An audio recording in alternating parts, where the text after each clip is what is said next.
welcome to I Got My Miracle. I'm so grateful to be here with Blake. Happy to be here too. Blake and I are here on this beautiful Saturday afternoon in Guanacaste, Costa Rica, at Rythmia, talking about miracles. And we just prayed in, and I said, this is a place where miracles are normalized, and we want to live in a world.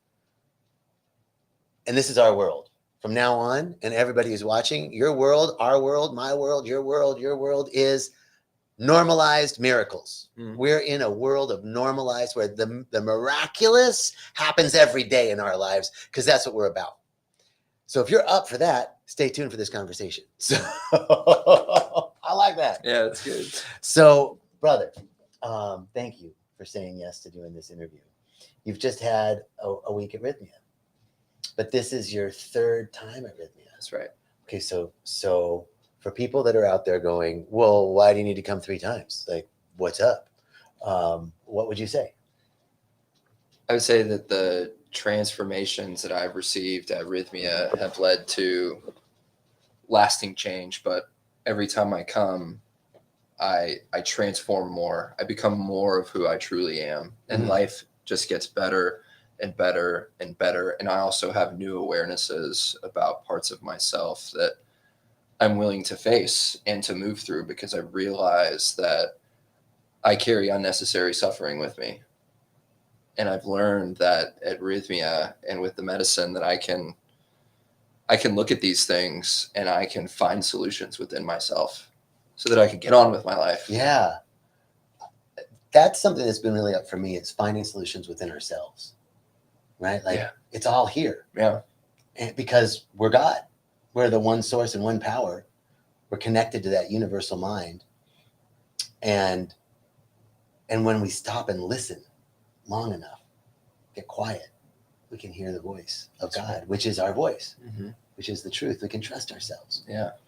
So thank you for saying that. So, and said it really beautifully, right? Like, there are different aspects. Now, a lot of people come to Rythmia one time. Like 70% of people don't come back. They've had a great experience and they're like, I don't need to do that anymore. I'm good. But about 30% of people come back for various, most of them to go deeper, like you. Like, there's just layers of the onion to peel. So let's talk about what called you here this time. What brought you here this time? Well, I think it's hard to talk about this time without talking about the other 2 times. Okay. Because I've been here 3 times now, and it feels like the same journey, with very critical teachings that have come between that have helped me to advance once I've come back. So the first time I came in June of 2023, I'd been suffering from chronic headaches for half of my life. I'm 32, and I'd had them for the past 16 years. Wow. Every single day. And I came the first time, and the medicine showed me in a very profound way that my body and my soul, the first thing is that they're separate. It's not a concept that I had really come to understand. And so in learning that they're separate, I learned that during this time that I was struggling with headaches, that they were at war with each other, that they were trying to silence one another back and forth. And the amount of suffering that came with that was threatening my existence. Wow. But what the medicine did was that it showed me how to broker this peace between my body and my soul, and this realization that we're on the same team and we want the same thing. So let's work together and love one another. And so after my first time here, the headaches went away. Wow. An absolute miracle. My life was changed. The quality of my thoughts was improved.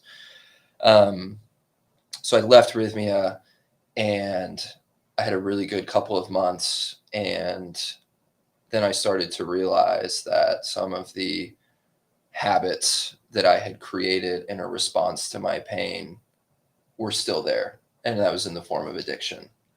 It was to pain pills from being overprescribed by doctors. It was with alcohol, really anything I could get my hands on to kind of take me out of this reality. And even though the pain was gone, the addiction remained. And it was getting harder and harder, and my grip was becoming more and more difficult Mm. to hold on to this high vibration that I had achieved. So I said, I'm going to go back. The medicine helped me with something that I thought was insurmountable, and it can help me again with another thing that I believe might be insurmountable. Yeah. So when I came back the second time, the medicine showed me that addiction, which was this thing that I came to Rythmia believing was the worst part of me, that was the part that caused me to lie, cheat, and steal and operate in the shadows and live a life of isolation and robbed me of my authenticity, that the addiction actually was a choice that my soul made in order to keep me alive, to get me to healing. Because if I hadn't been reaching outside myself for these things, I would have killed myself from the chronic pain I was suffering from. Mm.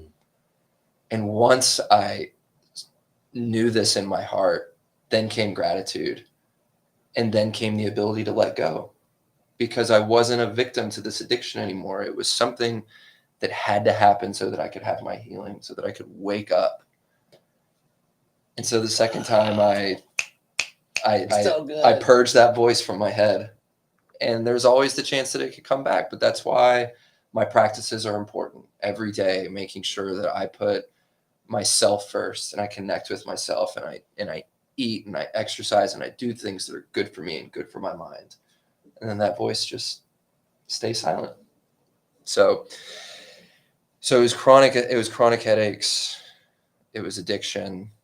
And what I realized, so at this point, I've had these massive transformations and breakthroughs, and I'm gaining clarity in my everyday life, and I'm starting to really understand what's going on inside me. And I realized that I have this depression that was underlying the chronic headaches and was underlying the addiction. Mm-hmm. And underneath that depression was fear. And once again, I said, I believe that I can learn something about this depression that will help me to get out of this victim mindset that this depression is happening to me, and help me to get on with my life, because there's a great deal of fear around it. And this trip was a little different. So I came on I was here on Monday, the first night of ceremony, and one of the things that the medicine revealed to me is that my depression is of my own making. That depression and things like addiction walk hand in hand down the same road and lead to the same place. Mm-hmm. That at a very deep level, depression is an addiction. It's a choice. Absolutely. Yes. And like physically, yes, the body gets used to the chemicals that the pituitary gland releases mm-hmm. in this cycle of addiction or guilt or shame. Like we can get addicted to those chemical releases. Right. Yeah, I looked at it as depression was this big, comfortable bed of suffering that I created for myself. Mm. And part of me was addicted to going and hiding in that bed, because it was for no other reason than it was familiar. Yeah. Really great insights. Yeah. And like you said earlier, insights that were not told to me by an outside source, but insights that when the medicine put the mirror in front of me, that I saw very clearly these things. The answers were always there. Mm-hmm. Yeah. And so under this addiction and depression was this fear. And one of the things I learned on Tuesday night this week, I learned that what would happen if you replace fear with curiosity?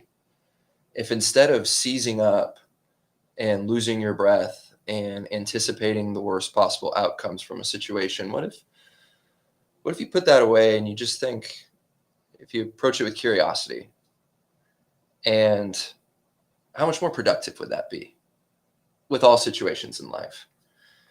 And on Wednesday, the medicine showed me how to replace that fear with curiosity. And I'll tell a quick story. And this is my miracle for this week. Okay. So on Wednesday morning, my wife called me, and we have our first child due at the end of October. Yay! Baby girl. And she called me and said, "Hey, I just left our midwife, and our baby's heart rate is dangerously low. And there's a really high chance that the umbilical cord is wrapped around the baby's neck. And that filled me with a great deal of fear. And I held on to it all day, and it was rather paralyzing. I couldn't talk to anybody about it. I was afraid of what would happen if I thought about it too much. And so I go into ceremony, and the medicine shows me how to replace this fear with curiosity. I'm lying there and I'm thinking about this situation, and my mind goes the route of curiosity, and my spirit goes into my wife's womb and meets my unborn child for the first time. And I was in there with her, and I said, "You're so beautiful, and your mother and I love you so much, and we're so proud of you. And you are your mother's daughter, so you are powerful and you are capable." And then I spent some time teaching her how to move her body so that she could unwrap the cord herself. I didn't go in there to unwrap the cord. I had to teach her how to do it. And it was the most beautiful, clear-headed experience of my life. And I left the Maloka Wednesday night and truly understood the power of replacing fear with curiosity. I got a call from my wife yesterday morning as we left, as I was leaving ceremony with Taita, and she told me she'd just gotten a sonogram and that our baby's cord is no longer wrapped around its neck.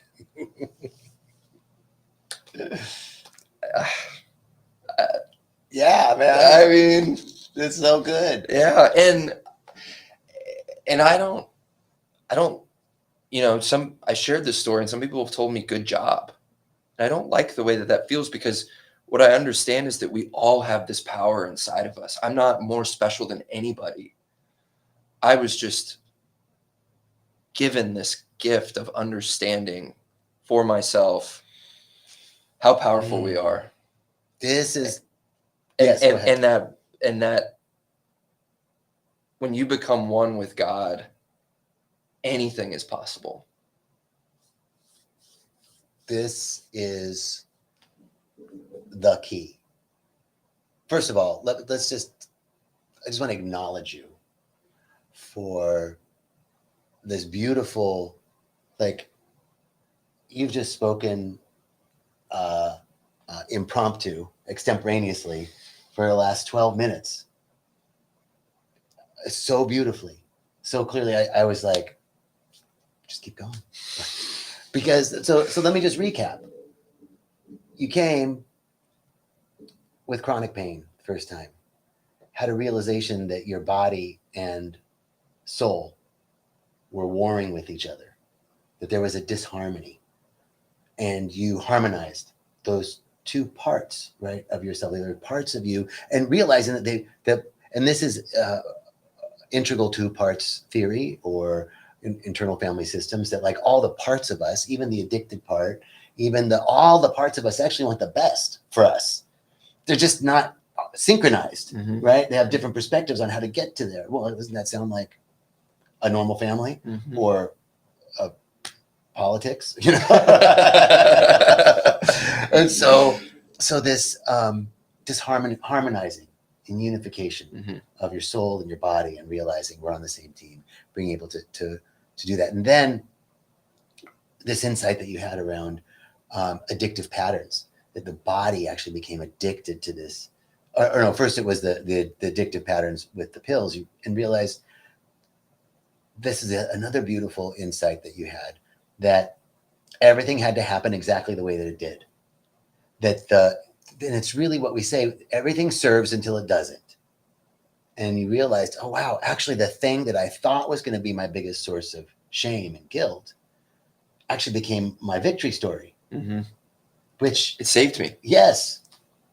And so there's gratitude for the thing that would normally be shameful. And I'll tell the audience that before we started talking, Blake and I, before we came on live, I asked Blake, few questions and he had mentioned addiction. I was like, well, do you not want to talk about that? And he's like, no, I think it's an important part of my story.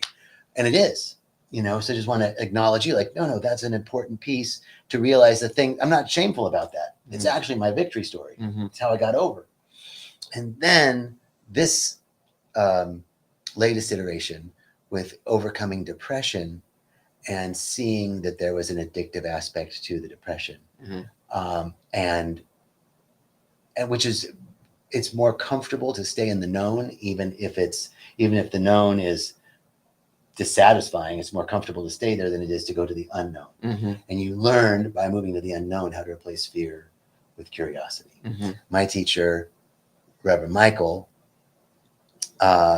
teaches that fear is an energy, and energy is neither created nor destroyed, but transferred or conveyed into various forms. First law of thermodynamics, right? And so we can transfer that energy of fear. Curiosity becomes enthusiasm, or becomes excitement, and then excitement becomes enthusiasm. We can actually transmute that, and you had learned a way. And the biggest piece of what you said was that it was always within me the whole time. And this experience of going into the womb with your unborn daughter and meeting her, this is so powerful, man. And you're right, we all have that capability. And you said, when we realize our oneness with God, all things are possible. And this is the strongest teaching ever. And I just did this Thursday a Facebook Live, Instagram, YouTube live stream entitled "I Am God," because it took me a long time to say that, because I would be like, "I'm God." Oh shit! It's like, well, am I the Tower of Babel? Am I, what is that? That sounds not right. I can say I'm one with God. I can say I'm one with the one that is the one. I can say I am that which thou art that which I am. I can say all those things, but if I'm one with the one, then I am the one. I'm God. I'm an emissary of that unified field where all things are possible. The unified field of quantum physics, infinite potential, infinite possibility. I'm going to call that God. And when we realize that is who we are, that we actually can activate potentialities that exist outside of time and space, and bring them into the space-time continuum. That's called a miracle. When something that's extemporal becomes temporal. And so your story was like, like hitting all cylinders, man. Like, it's just so beautiful. Really, really, really beautiful. Well, I feel very just fortunate to be able to share and to be honest. And if this story can help just one person, then right. Terrific. So speaking of, like, talking a little bit about rythmia, and there's just to acknowledge there's such a great joy in this conversation, like really, really awesome. What was your experience of the resort, like in general, resort, the classes? What makes this place different than other ayahuasca retreat centers? Why did you choose to come back here 3 times instead of maybe trying another center? Yeah, I mean, I think it comes down to safety and love, which kind of go hand in hand. But this place feels safe from a geographical standpoint, from the physical layout of the resort, to the quality of the rooms, to the quality of the food, to the quality of the staff. Like, I feel like my needs will be met here while I'm going through this process.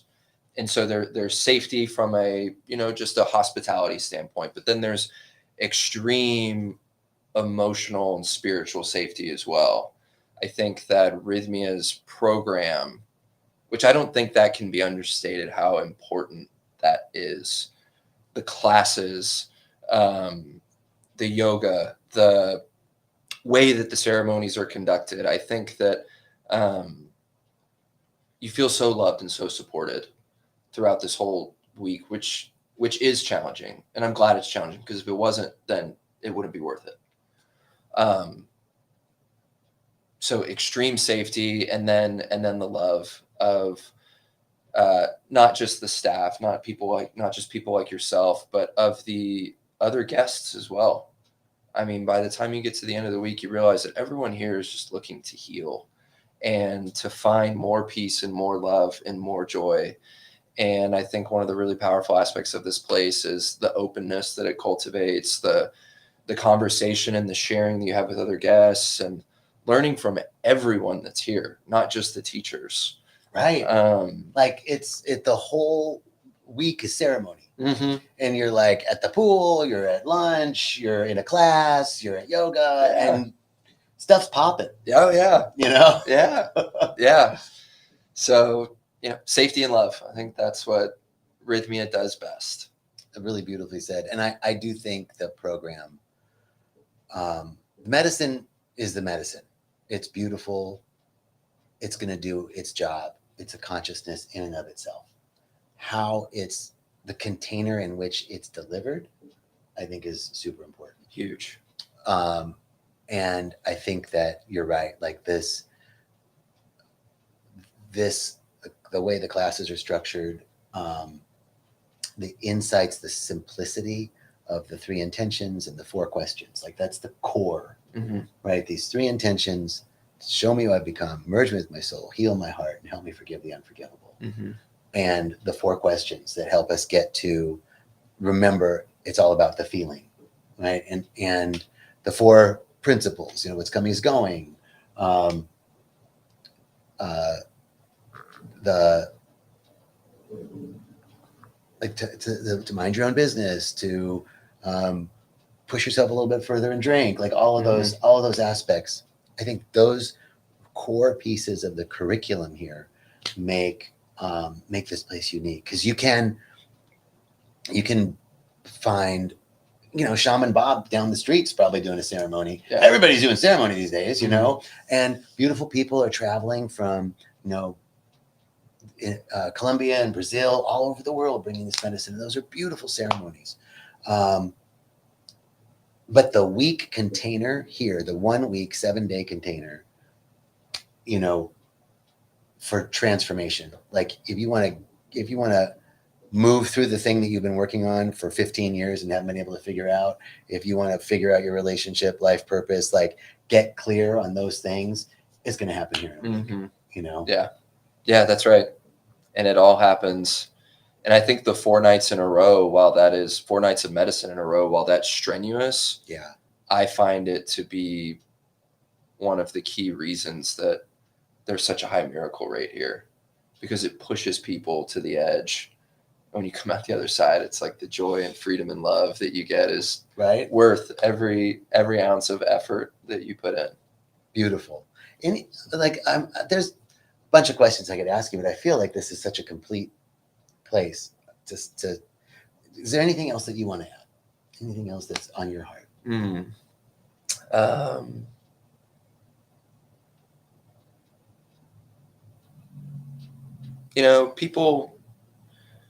People ask me a lot about whether I'll come back. They've asked me that, whether I'll come back after each time I've gone. They even asked me before I went the first time. Is this a one and done thing? Is this something you're going to commit to doing every certain number of months or years? And one of the things that Rythmia has really taught me, that I think is very much at the core of some of the principal teachings you were discussing, is how to be present, that the joy and the love and the peace of God is in this current moment. And so, for those that may be contemplating coming, aren't really sure, first I would say just come and do it, because once you come and you do it and you get to the other side, you're going to say, why didn't I go sooner? So you can get on with your life. Right. And so, but what it's allowed me to do is be present. So I don't know if I'll come back in 2 weeks or 2 years or 20 years, but now I'm open to the possibility of anything happening, and that being okay. Yeah. So You'll hear the call. I feel like I'm called. And I don't do the medicine a lot. I've done it a lot in the 7 years that I've been, 8 years now, holy moly, that I've been here. I've had a lot of ceremonies. Over these last few years, it's been more like when I'm called. Like I'll hear the call and be like, okay, it's time. Because I think that, so that I'm sure you'll hear the call when you're ready again. And there's so much integration to do. Like you've had such a huge expansion. And that's another beautiful thing that we have here is our app, the Our Life, Rythmia Life app, which will really help with the integration piece. It's like a full integration program that's included in the retreat. So, and I think that's an extension of the safety and love I was talking about, that even after you leave Rythmia, you still feel supported. You still have access to these resources and tools. Yeah. Beautiful, brother. Thank you. Thank you so much. Thank you. And thank you all for joining us. If you have any questions, if you're listening on or watching on Facebook and YouTube, there's a number on the screen that you can call. If you're on Instagram, just go to rythmia.com and check it out. And thank you so much for joining us. Peace and blessings, everybody.